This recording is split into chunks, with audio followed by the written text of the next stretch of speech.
ìtọ́wò bọ̀ Jésù á dẹ̀ jẹ́ kí ayọ̀ kó gbẹ̀yìn rẹ̀. Á jẹ́ kí adùn kó gbẹ̀yìn rẹ̀. Ọ̀rọ̀ Ọlọ́run sọ pé bí ẹkún pẹ́ di alẹ́ kan ayọ̀ ń bọ̀ lówùúrọ̀. Òótọ́ ni nínú ọdún yìí àti ẹ̀fọ́kàn sí èmi ọ̀fọ́kàn sí o wípé ìta ńlá kọjá ní gbogbo àgbáyé tó dà ń kó báyìí ó lè ṣẹlẹ̀. Àtijọ́ Ọlọ́run àti gbogbo èèyàn pátá gbogbo wa kò sẹ́ni tí ọkàn àwọn kan adúpẹ́ pé kọ irú èèyàn ọkàn wa wọ́n ti bá lọ àfihàn wọ́n gbọ́sẹ̀lẹ̀ ìṣẹ̀lẹ̀ ni wọ́n ti bá lọ àwọn mìíràn wọ́n ti dó ní gbèsè nítorí ìṣẹ̀lẹ̀ tí ń ṣẹlẹ̀ yìí ètò ọrọ̀ ajé àgbáyé gan ó ti dorí kodò nítorí ìṣẹ̀lẹ̀ tí ń ṣẹlẹ̀ yìí bẹ́ẹ̀ ni ìkorò nìyẹn ṣùgbọ́n Jésù ń sọ fún wa ní àárọ̀ yìí wípé àsìkò ti tó ìkorò yẹn yóò kúrò. Àmín Jésù. Adùn ló kù. Àmín. Á ní ìtọ́wò ọ̀tun. Àmín Jésù. Ìtọ́wò ayọ̀. Àmín. Ìtọ́wò bùkún. Àmín. Ìtọ́wò ìgbéga. Àmín. Ìtọ́wò ìṣelógo. Àmín. Lórúkọ Jésù bẹ́ẹ̀ ló ti rí. Àmín. Ògo ni fún orúkọ wa. Nínú Bíbélì àwọn àpẹẹrẹ pọ̀ níbi tí Ọlọ́run alààyè àti inú májẹ̀mú láéláé àti inú májẹ̀mú titun tí ó ti mú ìkorò kúrò tó fàdùn rọ́pò tó ti mú ìbànújẹ́ kúrò tó fún ọ ní ìtọ́wò ọ̀tun ìtọ́wò ayọ̀ ó pọ̀ nínú Bíbélì. Fún àpẹẹrẹ ìwé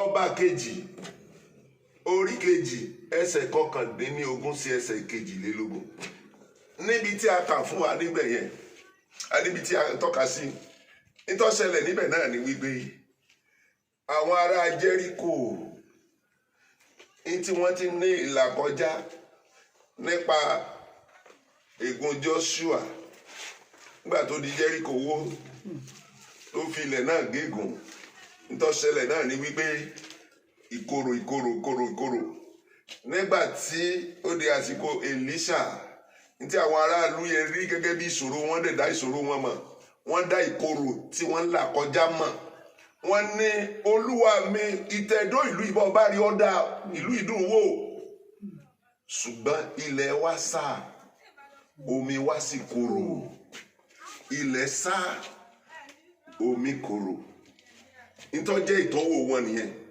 ṣùgbọ́n Ọlọ́run alààyè wa mú nípasẹ̀ Èlíṣà ó wá mú ìtọ́wò búburú yẹn kúrò ó lọ sí ìtẹ̀dó ìlú yẹn ó fi ohun tuntun bẹ̀rẹ̀ ó sọ̀rọ̀ àṣẹ pé kì yóò sí ikú mọ́ tàbí aṣálẹ̀ kò dẹ̀ sí mọ́. Mo gbàdúrà lórúkọ Jésù pé gbogbo ìkorò tá à ń là kọjá gẹ́gẹ́ bí orílẹ̀-èdè gẹ́gẹ́ bí àgbáyé tí gbogbo àgbáyé ń ṣàìsàn lọ́wọ́ tílẹ̀ wa ń ṣàìsàn lọ́wọ́ tí ọrọ̀ ajé wa ń ṣàìsàn lọ́wọ́ Jésù olùgbàlà kó wò wá sàn. Àmín. Kó wo ilẹ̀ wa sàn. Àmín. Àgọ́ ara tó ń ṣàìsàn náà kí Jésù olùgbàlà kó wò sàn. Àmín. Ọrọ̀ ajé tó ń ṣàìsàn kó Olúwa kó wò sàn. Àmín. Lórúkọ Jésù bẹ́ẹ̀ ni kó rí. Kó wá fún wa ní ìrírí ọ̀tun. Àmín. Ìrírí àlàáfíà. Àmín. Ìrírí ìbùkún. Àmín. Ìṣelógo. Àmín. Àlùyọ ńlá.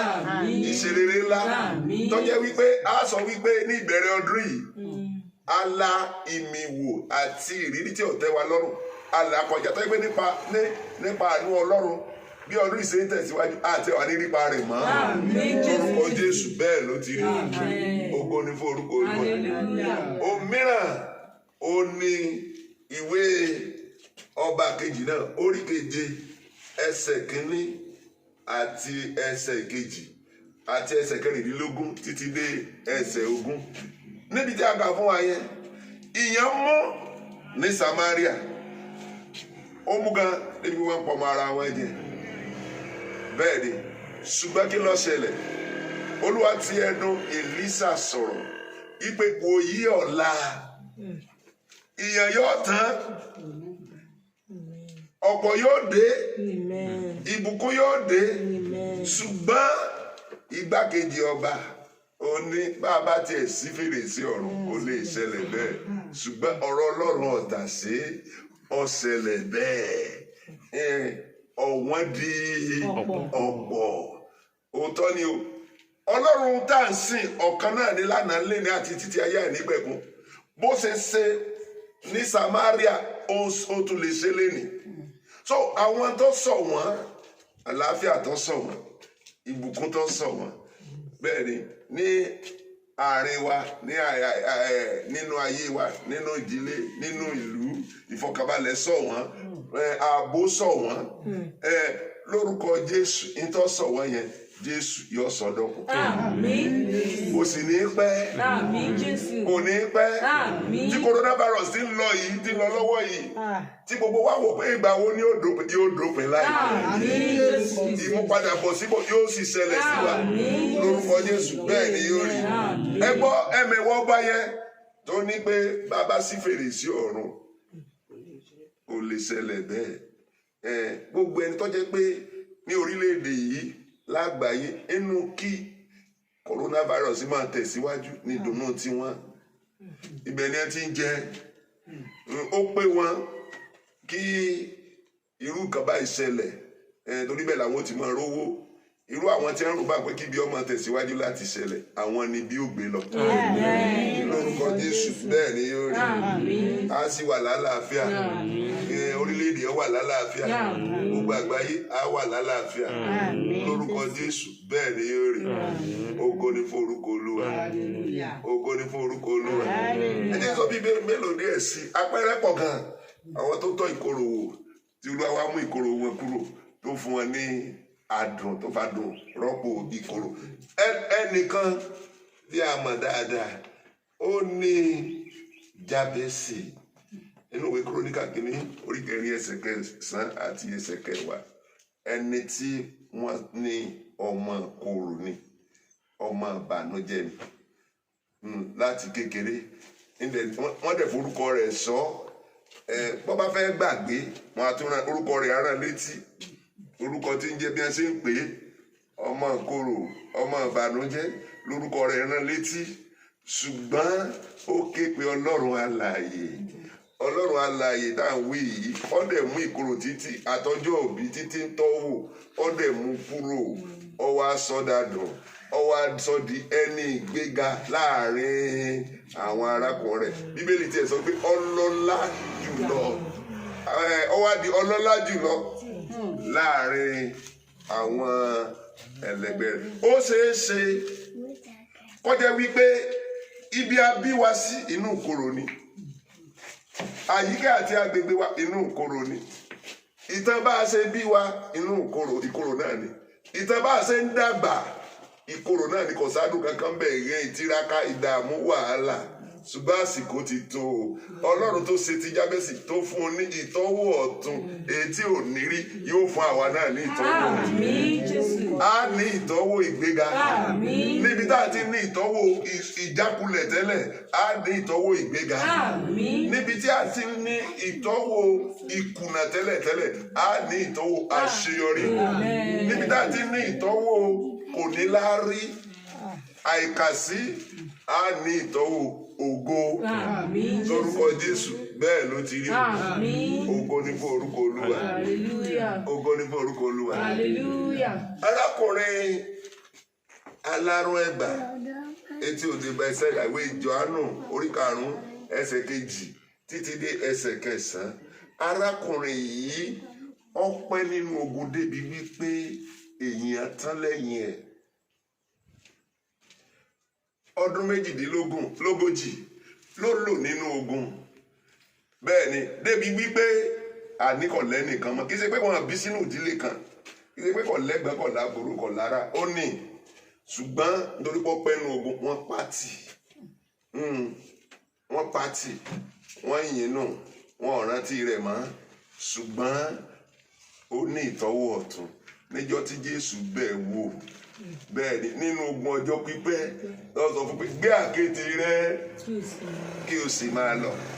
Ẹgbọ́n àwa náà ti lè pẹ́ nínú ìkorò, a lè pẹ́ nínú ìkorò àìsàn, nínú ìkorò ogun, nínú ìkorò ìdààmú, nínú ìkorò àìrọ́nà lọ, nínú ìkorò àìnífọ̀kànbalẹ̀, nínú ìkorò ìjákulẹ̀, nínú ìkorò àìrọ́kọfẹ́, nínú ìkorò àìráyafẹ́, nínú ìkorò àìníṣẹ́, nínú ìkorò àìbímọ, nínú ìkorò àìnílọsíwájú, nínú ìkorò ká má lè gbé ohun rere ṣe, nínú ìkorò àìnítẹ̀síwájú. Ṣùgbọ́n Jésù olùgbàlà tó mú arákùnrin yìí kúrò nínú ìkorò ọjọ́ pípẹ́ tó wá fún ní adùn, yóò fún àwa náà ládùn. Àmín Jésù. Yóò mú wa kúrò nínú ìkorò yẹn. Àmín. Èyí tá a ti pẹ́nu rẹ̀ tí wọ́n ti fi dá wa mọ̀. Arákùnrin yìí àmọ́ orúkọ rẹ̀ níta mọ̀mọ́ náà ní Aláró Ẹgbà. Àdórúkọ rẹ̀ mọ̀, Aláró Ẹgbà la mọ̀. Àwa mìíràn ti pẹ́nu ogun àti pẹ́nu korò débi pé ní wọ́n fi ń dá wa mọ̀. Bàbá ti yọ ọlọ́ọ̀kan báyìí orí aláàlú rẹ̀ bí sí ń lọ ti ń là kọjá rè. Ṣùgbọ́n bí Olúwa ti ń bẹ tí ẹ̀mí rẹ̀ wà, Ọlọ́run tó ṣe ti arákùnrin á ṣe tiwa náà. Àmín Jésù. Lórúkọ Jésù bẹ́ẹ̀ ló ti rí.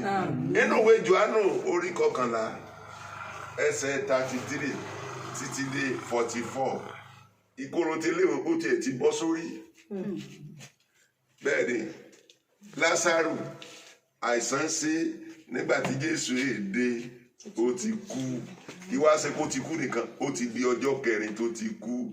Ìròyìn àwọn arábìnrin rẹ̀ ni wípé ń ti rùn, ó ti rùn. Ṣùgbọ́n Jésù bó ti jẹ́ wípé kò sírètí mọ́ lórí Lásárù, àní tí ń rùn, ó ti díbàjẹ́. Kì í ṣe kó kú nìkan, ó ti díbàjẹ́. Ó dẹ̀ mú ìkorò yẹn kúrò, ó dẹ̀ sọ Lásárù di alààyè padà.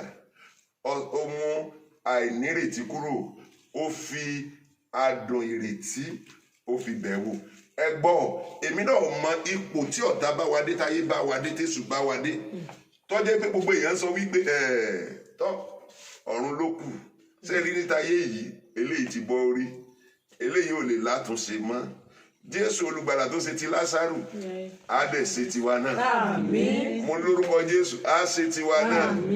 Lórúkọ Jésù á ṣe tiwa náà. Ìrètí tí ò sí yẹn á dá ìrètí yẹn padà. Iṣẹ́ tó ti dòkú yẹn á sọdá láàyè.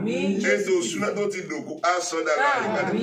Ẹ̀ka tàbí apá àgọ́ ara wa kan bẹ́ẹ̀ ni tó ti dòkú. Bóyá tí ẹ lọ sí hospital wọ́n ní eléyìí kánsà ti jàgbọ́ ara ẹ̀ tán, kò sí ìrètí kankan mọ́. Eléyìí àrùn kò gbóògùn wà lára ẹ̀, kò sí tá a tún lè ṣe lórí rẹ̀ mọ́. Jésù olùgbàlà tó ṣe ti Lásárù á dẹ̀ ṣe tiwa náà. Lórúkọ Jésù bẹ́ẹ̀ ni yóò rí. Láti ní ìtọ́wò ọ̀tun, kí ni a nílò láti ní ìtọ́wò ọ̀tun? Kàsáré ṣe ní kánmọ́kánmọ́. Ìtawó ìta ní tẹ́lẹ̀tẹ́lẹ̀ yẹn, ìrírí tá ní tẹ́lẹ̀ yẹn, tí ó tẹ́ wa lọ́rùn yẹn, bí ó bá kúrò táwa ní ìtọ́wò ọ̀tun, tá ní new taste. Kí ni a gbọ́dọ̀ mọ̀? Nǹkan àkọ́kọ́ ó ní pé ìtọ́wò ọ̀tun ò lè ṣẹlẹ̀. There can never be a new taste without Jesus. Kò ṣeé ṣe láti ní ìtọ́wò ọ̀tun láìsí Jésù, torí kò ní orísun rẹ̀. Láti Genesis orí 3 ní ènìyàn ti bẹ̀rẹ̀ sí ní ìtọ́wò tí ọ̀dá. Genesis orí 1 ìgbádùn ni, ìsúre. Bẹ́ẹ̀ ni máa jọba, òṣìṣẹ́, ká máa mójútó ọgbà tí mo dá yín sí, ẹ máa gbádùn. Genesis orí 1 orí 2 nítorí wà níbẹ̀ nìyẹn. Ṣùgbọ́n láti orí 3 tí èṣù ti wọlé sí ènìyàn, nínú ayé ènìyàn, ìbáṣepọ̀ ènìyàn àti Ọlọ́run, ní ìtọ́wò ìkorò ló ti bẹ̀rẹ̀, ní ìtọ́wò ègún ti bẹ̀rẹ̀, ìtọ́wò ilẹ̀ òní fi gbogbo ara sèso. Nínú ogún ojú rẹ lọ́mọ jẹ, ìtọ́wò yẹn ló ti bẹ̀rẹ̀. Nínú ọ̀pọ̀lọpọ̀ ìpọ́njú ló fi máa lóyún, ló sì máa fi bímọ. Ibẹ̀ ló ti bẹ̀rẹ̀. Ṣùgbọ́n Jésù olùgbàlà wá sáyé láti fún wa ní ìtọ́wò ọ̀tun gẹ́gẹ́ bí ti ọgbà Ídẹ́nì kí ẹ̀ṣẹ̀ tó wọlé. So Jésù nìkan ló lè fún wa ní ìtọ́wò ọ̀tun. Ìtọ́wò tí ó mú omijé kúrò, tí ó mú ìnira kúrò, tí ó mú ìdààmú kúrò, tí ó mú ẹ̀gàn kúrò, tí ó mú àìnírètí kúrò. So a nílò Jésù ká tó lè ní ìtọ́wò ọ̀tun tá à ń wí.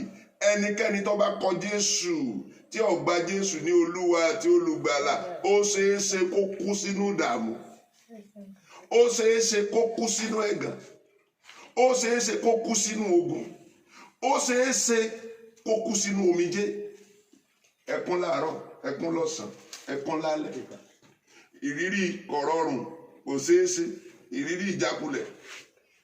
Kì í ṣe bọ́lọ̀ ṣe ṣètò rẹ̀ nìyẹn. Àwọn èso ọ̀tá máa ṣètò torí èrò Ọlọ́run sí wa rere ni. Ẹlòmíì tí wọ́n ti dorí ògo rẹ̀ kodò, àní Jésù ni. Kàkà kí ayé rẹ̀ ó máa fọ ohun ògo, ohun ẹ̀gàn ní fọ̀. Ṣùgbọ́n tí ẹni bàbá ronú pìwàdà tó lè gba Jésù ní Olúwa àti olùgbàlà, ayé tí ẹ rò pé kò lè dá, á dẹ̀ dá. Iṣẹ́ tí ẹ rò pé kò lè dá, á dẹ̀ dá. Ìdáwọ́lé tí ẹ rò pé ò lè tẹ̀síwájú, táyé tí sọ pé ò lè tẹ̀síwájú, á dẹ̀ tẹ̀síwájú. Ibi tí wọ́n dẹ̀ rò pé a lè dé, Jésù yìí á dẹ̀ mú wa débẹ̀. Ọlọ́run ò dá wa fún ìkorò, adùn ló dá wa fún. Ṣùgbọ́n ní ayé yìí, ayé a máa fún yàn ní ìkorò jẹ. Mo ti sọ eléyìí wípé ní gbàgbọ́gbà Jésù ní Olúwa àti olùgbàlà, Ọlọ́run fi ìran kan hàn mí. Mo rí omi yẹn mà tòrò gan o, ó tòrò. Mo dúró ní etí omi àbí adágún ni, níbi tó mọ́lẹ̀ dé. Mo dúró ní etí rẹ̀, mo dẹ̀ rí ara mi ní ìsàlẹ̀ rẹ̀. Lójijì ní ẹranko búburú kan bí ọ̀ọ̀ni lórí. Ó dàbí crocodile, ṣùgbọ́n ó burẹ́wà ju crocodile lọ. Ó dẹ̀ wọnú omi yẹn, ó dẹ̀ sọ dẹ̀ rọ̀fọ̀. Mo dẹ̀ gbọ́ ohun yẹn tó sọ fún mi wípé ó dárúkọ ẹnìyẹn gan, mo dẹ̀ jíṣẹ́ fún. Olúwa dẹ̀ sọ fún mi pé lọ sọ fún lágbájá. Sórí bí o ṣe rí omi yẹn tó tòrò lákòókò, bí mo ṣe mú kí ṣètò ayé rẹ̀ kó tòrò yẹn. Ṣùgbọ́n àwọn ayé ti da omi ayé rẹ̀. Àwọn ní ọ̀ní tó rí wọ́n sọ di ẹrọ̀fọ̀ pé tó bá lè gba àdúrà dáadáa, òun ó tún mú omi ayé rẹ̀ tòrò. Ẹlòmíì ti tọ́ ìkorò owó, kì í ṣe látọ̀dọ̀ Olúwa. Ọlọ́run ò ṣètò rẹ̀ bẹ́ẹ̀, Èṣù ló ṣètò rẹ̀ bẹ́ẹ̀. Ṣùgbọ́n ẹnìkan ṣoṣo tó lè gbani lọ́wọ́ ayé, lọ́wọ́ Èṣù, òun náà ní Jésù olùgbàlà. Òun ló lè fún wa ní ẹ̀rí ọ̀tún. Èmi tí mo ń sọ̀rọ̀ yìí, ológogoro ni mí tẹ́lẹ̀. Bẹ́ẹ̀ ni, ológogoro pọ́nbélé, abọ̀rìṣà pọ́nbélé, ẹni tí ọmọ Ọlọ́run pọ́nbélé, ẹni táyé rẹ̀ dórúkọ dò, tó dàbí ẹni pé kò nítumọ̀ kankan. Ó ní mí. Ṣùgbọ́n gbà tí mo gba Jésù ní Olúwa àti olùgbàlà, ó wá fún mi ní ìtọ́wò ọ̀tún. Ètò yàtọ̀ sí èyí tí mo ti ń bá bọ̀ tẹ́lẹ̀. Ìtọ́ yàtọ̀ sí ìtọ́wò ìjákulẹ̀, ìtọ́wò ogun lójú rẹ, lójú àlá, lójú ayé. Ó fún mi ní ìtọ́wò ìṣẹ́gun, ìtọ́wò ìdáǹdè, ìtọ́wò ìdáláre, ìtọ́wò ìṣelógo, ìtọ́wò ìyanu. Yóò fún àwa náà. A bá ti gba Jésù ní Olúwa àti olùgbàlà ní tòótọ́, yóò fún wa. Ògo ni fún orúkọ Olúwa.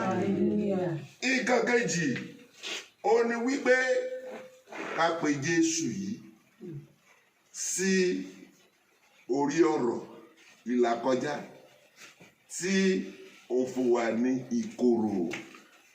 Invite Jesus into your situation. Ẹ jẹ́ pé kó dá sí i. Olúwa, ìkorò tí mo ń là kọjá ìyẹn ní ó fi hàn wá, ní ó fi hàn wípé àgbà kámúkọ̀tẹ́ lálọ́rùn. Olúwa, ìkorò tí mo ń là kọjá rèé, mi ò fẹ́ ìkorò yìí mọ́ o.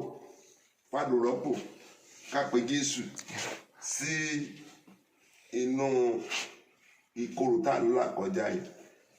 Nǹkan mìíràn, ó ní ọ̀rọ̀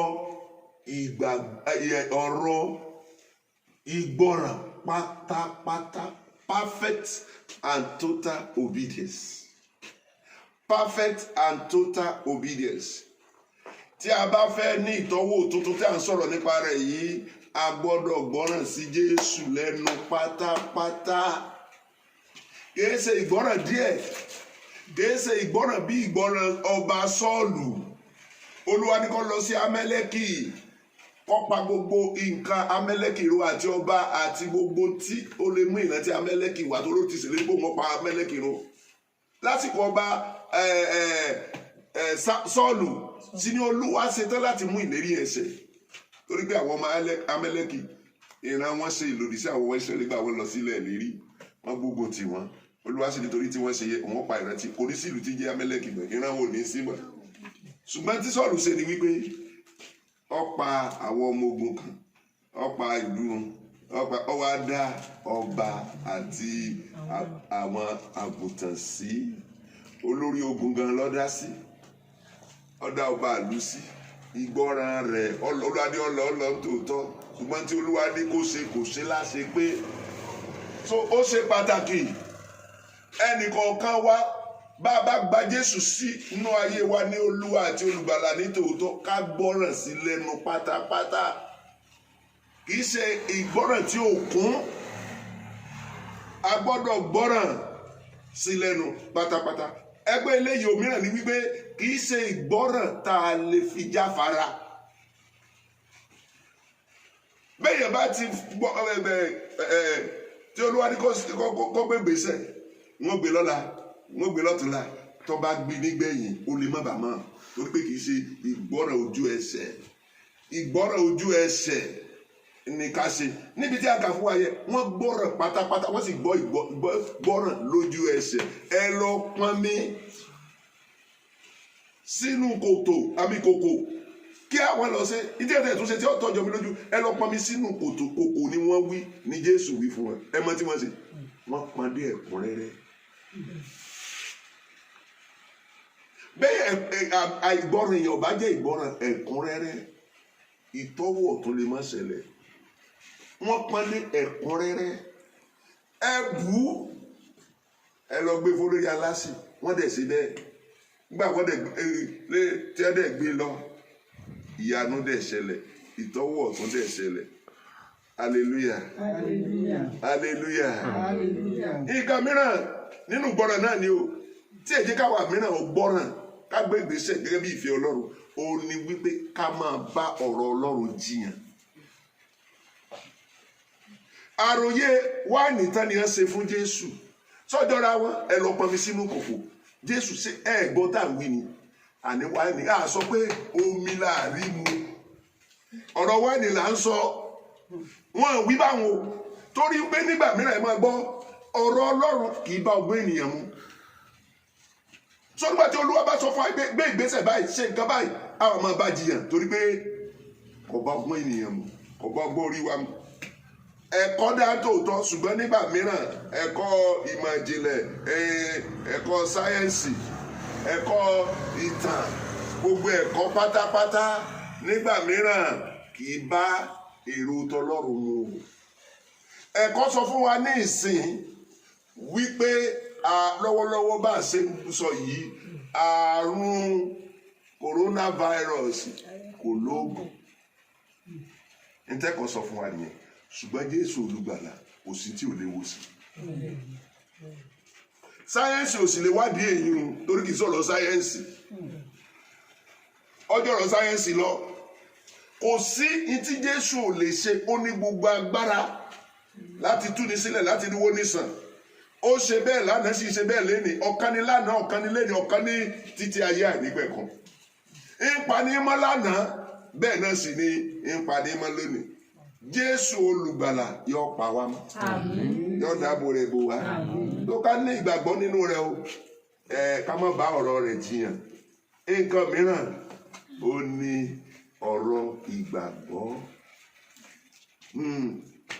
bó ṣe sọ ọ̀rọ̀ yẹn fún wọn ẹ lọ pọnmi wọ́n gbàgbọ́ ẹ tún lọ bú omi yẹn ẹ lọ gbé fún aláṣẹ olórí aláṣẹ àmì ìkìlẹ̀ gbèsè olórí àṣẹ ẹ lọ gbé fún olórí àṣẹ wọ́n dẹ̀ lọ gbé fún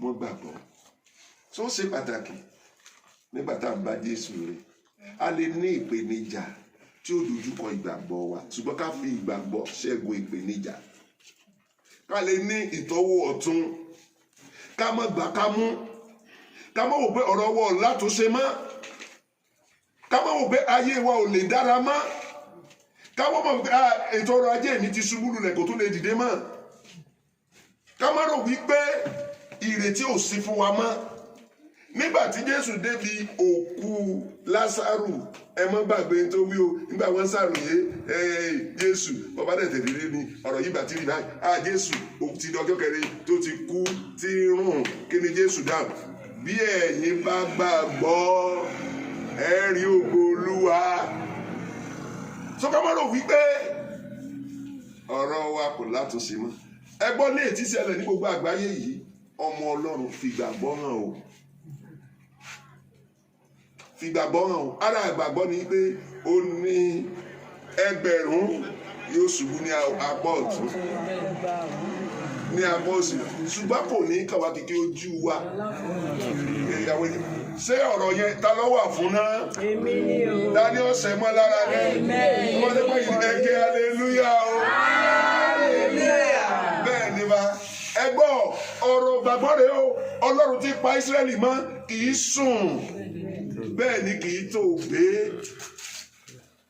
yọ pa wá mọ́ ibi ò ní bá wa orúkọ Jésù bẹ́ẹ̀ ló ti rí nígbà tí wọ́n gbé ìgbésẹ̀ yìí àwọn ìta sọ fún wa yìí kí ló wá parí sí ní ẹsẹ̀ ìkọkànlá nǹkan méjì ló parí sí ó yọrí sí ìyanu ó yọrí sí ògo ẹ̀gbọ́n bí a bá ti gba Jésù ní Olúwa àti Olùgbàlà tá a pèsè lórí ọ̀rọ̀ wa pèsè sínú ayé wa tá a ké pé tí a gbọ́ràn sí lẹ́nu pátápátá láì fi gbọ́ràn falẹ̀ láì bá ọ̀rọ̀ rẹ̀ jiyàn tí a sì fi ìgbàgbọ́ hàn sí nínú ọ̀rọ̀ rẹ̀ nínú gangan tí ó yọrí sí náà nìyẹn ìyanu.